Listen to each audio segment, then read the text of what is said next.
22. Bonjour, dit le petit prince. Bonjour, dit l'aiguilleur. Que fais-tu ici, dit le petit prince. Je trie les voyageurs par paquet de 1000, dit l'aiguilleur. J'expédie les trains qui les emportent, tantôt vers la droite, tantôt vers la gauche. Et un rapide illuminé, grondant comme le tonnerre, fit trembler la cabine d'aiguillage. Ils sont bien pressés, dit le petit prince. Que cherche-t-il? L'homme de la locomotive l'ignore lui-même, dit l'aiguilleur. Et gronda en sens inverse un second rapide illuminé. Ils reviennent déjà? Demanda le petit prince. Ce ne sont pas les mêmes, dit l'aiguilleur. C'est un échange.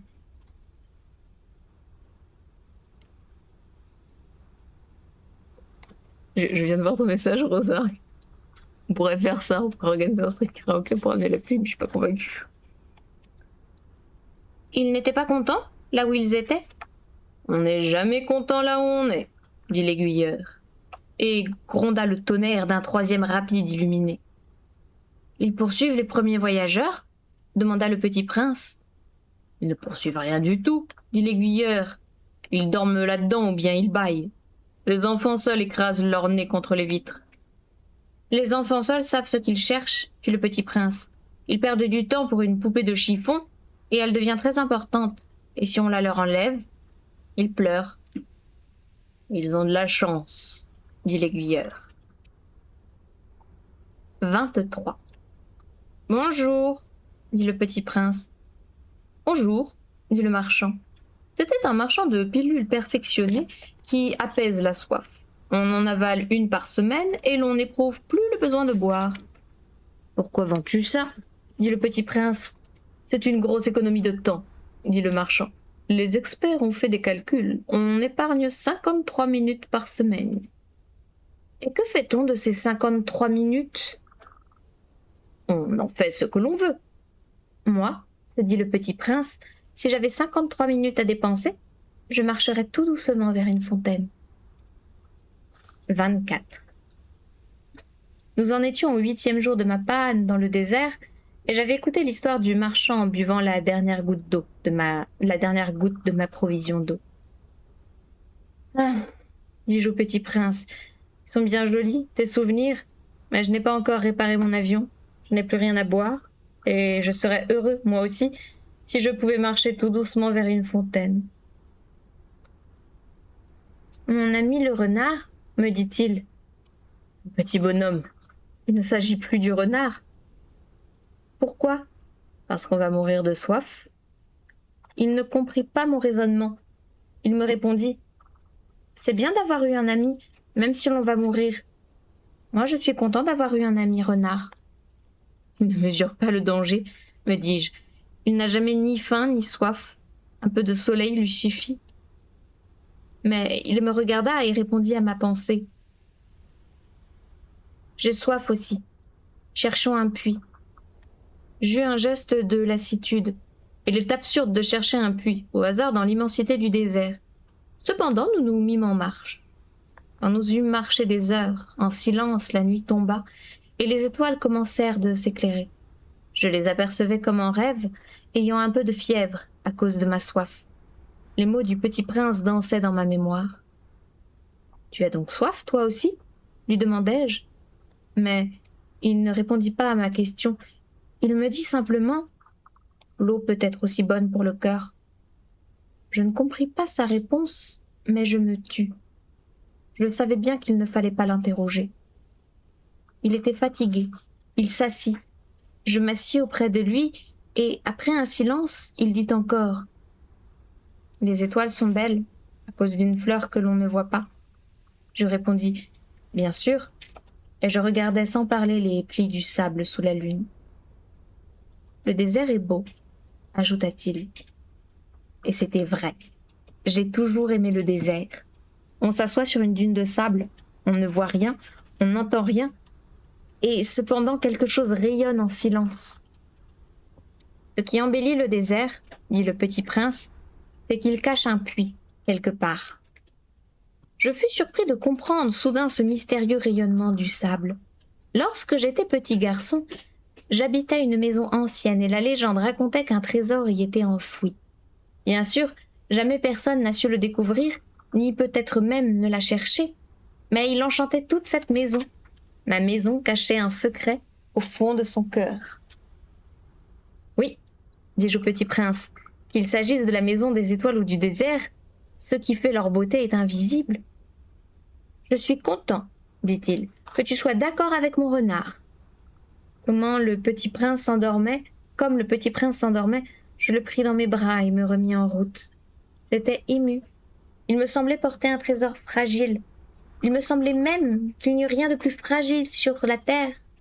Je regardais à la lumière de la lune ce front pâle, ses yeux clos, ses mèches de cheveux qui tremblaient au vent, et je me disais, ce que je vois là n'est qu'une écorce. Le plus important est invisible. Comme ses lèvres entr'ouvertes ébauchaient un demi-sourire, je me dis encore, ce qui m'émeut si fort de ce petit prince endormi, c'est sa fidélité pour une fleur. C'est l'image d'une rose qui rayonne en lui comme la flamme d'une lampe, même quand il dort. Et je le devinais plus fragile encore. Il faut bien protéger les lampes. Un coup de vent peut les éteindre. Et, marchant ainsi, je découvris le puits au lever du jour. 25. Les hommes, dit le petit prince, ils s'enfournent dans les rapides, mais ils ne savent plus ce qu'ils cherchent. Alors ils s'agitent et tournent en rond. Et il agita. Ce n'est pas la peine. Le puits que nous avions atteint ne ressemblait pas aux puits sahariens. Les puits sahariens sont de simples trous creusés dans le sable. Celui-là ressemblait à un puits de village. Mais il n'y avait là aucun village, et je croyais rêver.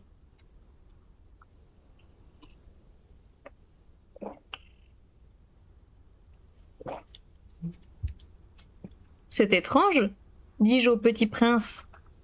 Tout est prêt, la poulie, le seau et la corde. Il rit, toucha la corde, fit jouer la poulie, et la poulie gémit comme gémit une vieille girouette quand le vent a longtemps dormi. Tu entends ? Dit le petit prince. Nous réveillons ce puits et il chante. Je ne voulais pas qu'il fît un effort. Laisse-moi faire, lui dis-je. C'est trop lourd pour toi.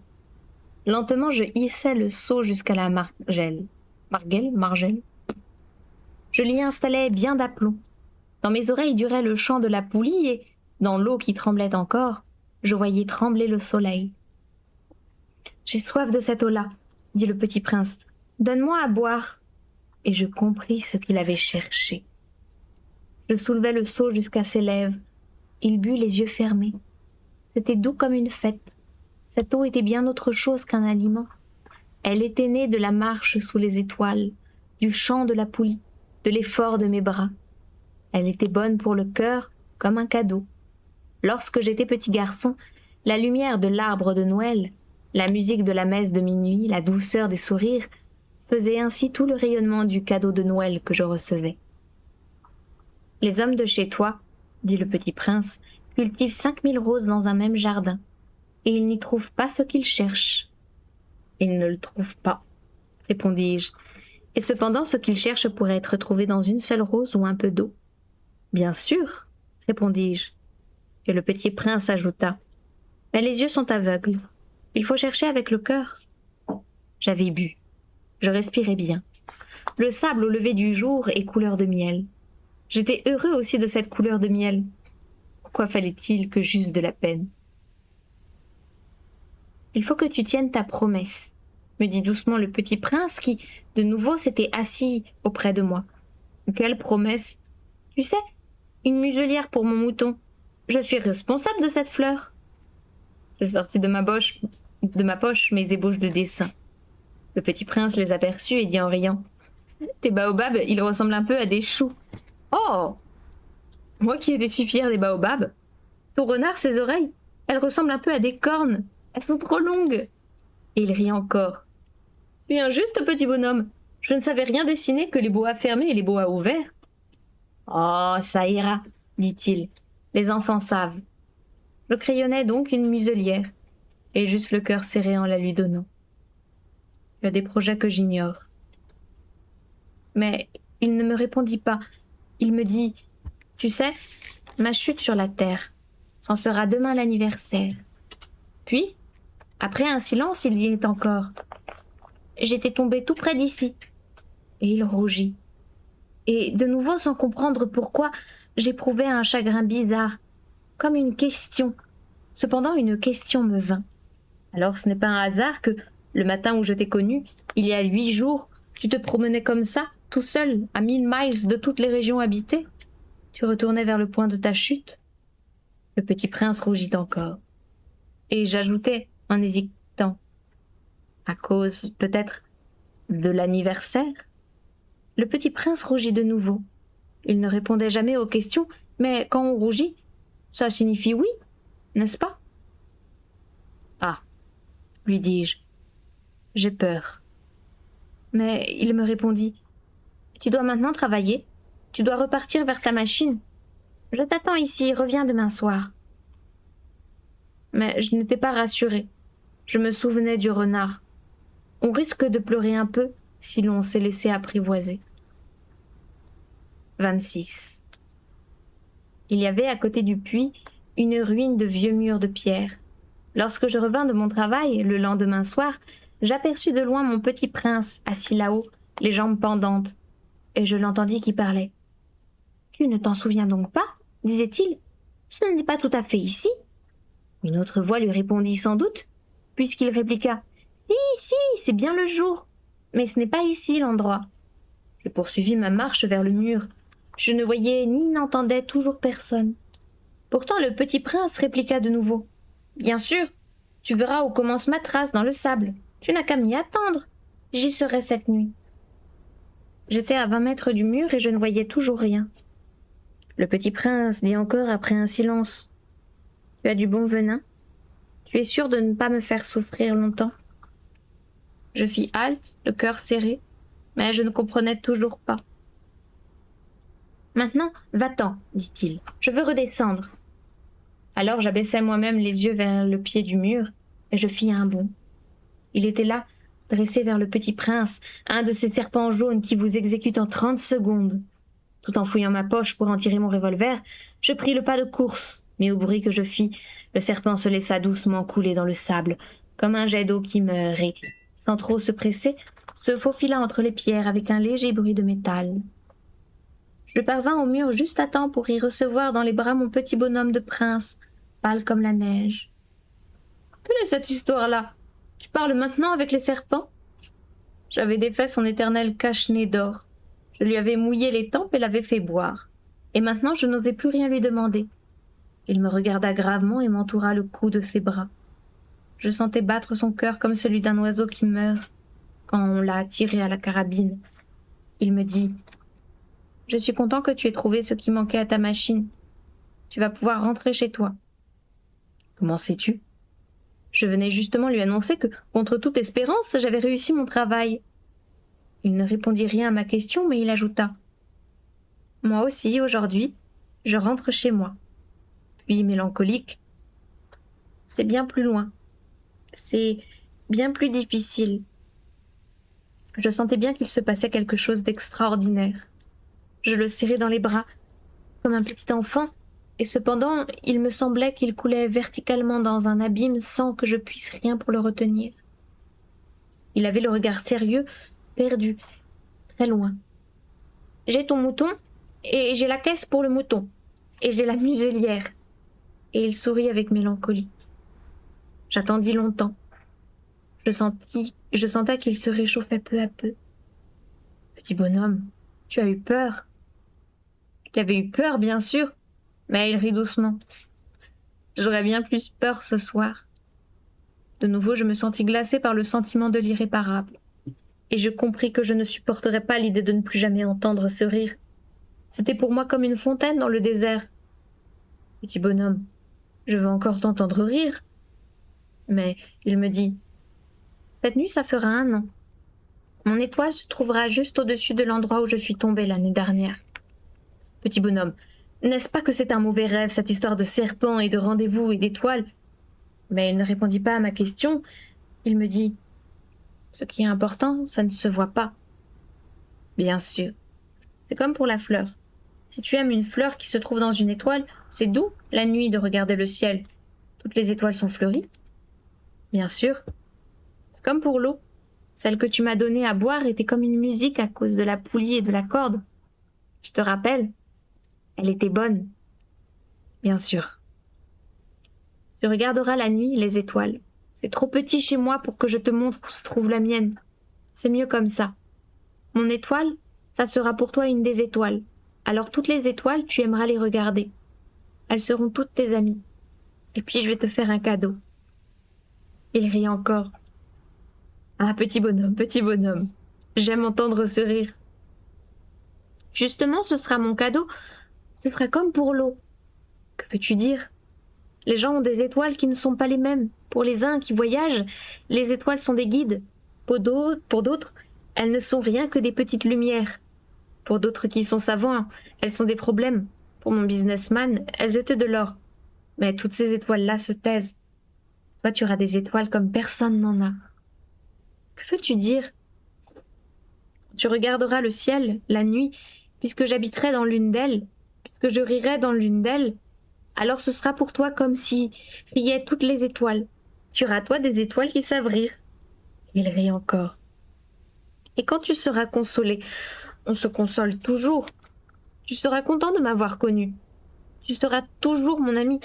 Tu auras envie de rire avec moi et tu ouvriras parfois ta fenêtre, comme ça, pour le plaisir. Et tes amis seront bien étonnés de te voir rire en regardant le ciel.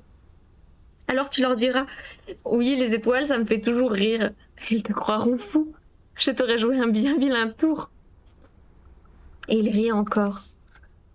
Ce serait comme si je t'avais donné, au lieu d'étoiles, des tas de petits grelots qui savent rire. Il rit encore, puis il redevint sérieux. Cette nuit, tu sais, ne viens pas. Je ne te quitterai pas. J'aurai l'air d'avoir mal. J'aurai un peu l'air de mourir. C'est comme ça. Ne viens pas voir ça, ce n'est pas la peine. Je ne te quitterai pas. Mais il était soucieux. Je te dis ça, c'est à cause aussi du serpent.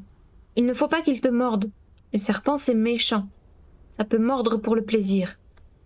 Je ne te quitterai pas. Mais quelque chose le rassura. C'est vrai qu'ils n'ont plus de venin pour la seconde morsure. Cette nuit-là, je ne le vis pas se mettre en route. Il s'était évadé sans bruit. Quand je réussis à le rejoindre, il marchait décidé d'un pas rapide. Il me dit seulement « Ah, tu es là !» Et il me prit par la main. Mais il se tourmenta encore. « Tu as eu tort. Tu auras de la peine. J'aurai l'air d'être mort et ce ne sera pas vrai. » Moi, je me taisais. Tu comprends, c'est trop loin. Je ne peux pas emporter ce corps-là. C'est trop lourd. Moi, je me taisais. Mais ce sera comme une vieille écorce abandonnée. N'est pas triste, les vieilles écorces? Moi, je me taisais. Il se découragea un peu. Mais il fit encore un effort. Encore un effort. Ce sera gentil, tu sais. Moi aussi, je regarderai les étoiles. Toutes les étoiles seront des puits avec une poulie rouillée. Toutes les étoiles me verseront à boire. Moi, je me taisais. Ce sera tellement amusant. Tu auras 500 millions de grelots. J'aurai 500 millions de fontaines. Et il se tut aussi parce qu'il pleurait. C'est là. Laisse-moi faire un pas tout seul. Et il s'assit parce qu'il avait peur. Il dit encore « Tu sais, ma fleur, j'en suis responsable. Et elle est tellement faible. Et elle est tellement naïve. Elle a 4 épines de rien du tout pour la protéger contre le monde. » Moi, je m'assis parce que je ne pouvais plus me tenir debout. Il dit « Voilà. C'est tout. » Il hésita encore un peu, puis il se releva. Il fit un pas. Moi, je ne pouvais pas bouger. Il n'y eut rien qu'un éclair jaune près de sa cheville. Il demeura un instant immobile. Il ne cria pas. Il tomba doucement comme tombe un arbre. Ça ne fit même pas de bruit, à cause du sable. « 27. Et maintenant, bien sûr, ça fait 6 ans déjà.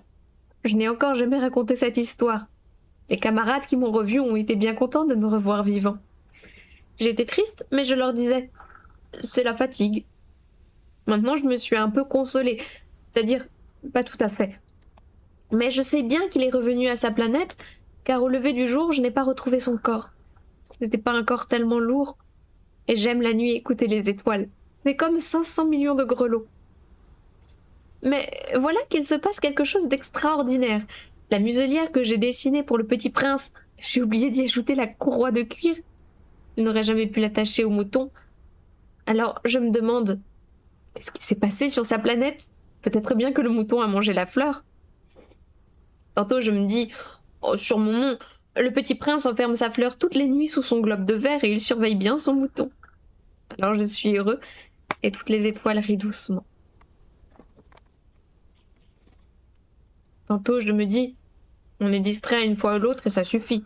Il a oublié un soir le globe de verre ou bien le mouton est sorti sans bruit pendant la nuit. Alors les grelots se changent tous en larmes. C'est là un bien grand mystère, pour vous qui aimez aussi le petit prince comme pour moi. Rien de l'univers n'est semblable si quelque part, on ne sait où, un mouton que nous ne connaissons pas a, oui ou non, mangé une rose.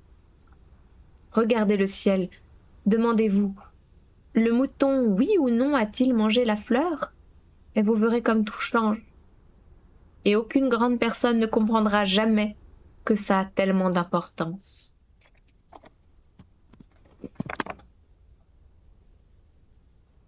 Désolée, j'ai gribouillé sur la page quand j'étais petite, mais il est censé y avoir qu'une étoile. Ça, c'est, pour moi, le plus beau et le plus triste paysage du monde. C'est le même paysage que celui de la page précédente, mais je l'ai dessiné une fois encore pour bien vous le montrer. C'est ici que le petit prince a apparu sur terre, puis disparu. Regardez attentivement ce paysage afin d'être sûr de le reconnaître si vous voyagez un jour en Afrique, dans le désert. Et s'il vous arrive de passer par là, je vous en supplie, ne vous pressez pas. Attendez un peu juste sous l'étoile. Si alors un enfant vient à vous, s'il rit, s'il a des cheveux d'or, s'il ne répond pas quand on l'interroge, vous devinerez bien qui il est. Alors soyez gentil. Ne me laissez pas tellement triste. Écrivez-moi vite qu'il est revenu.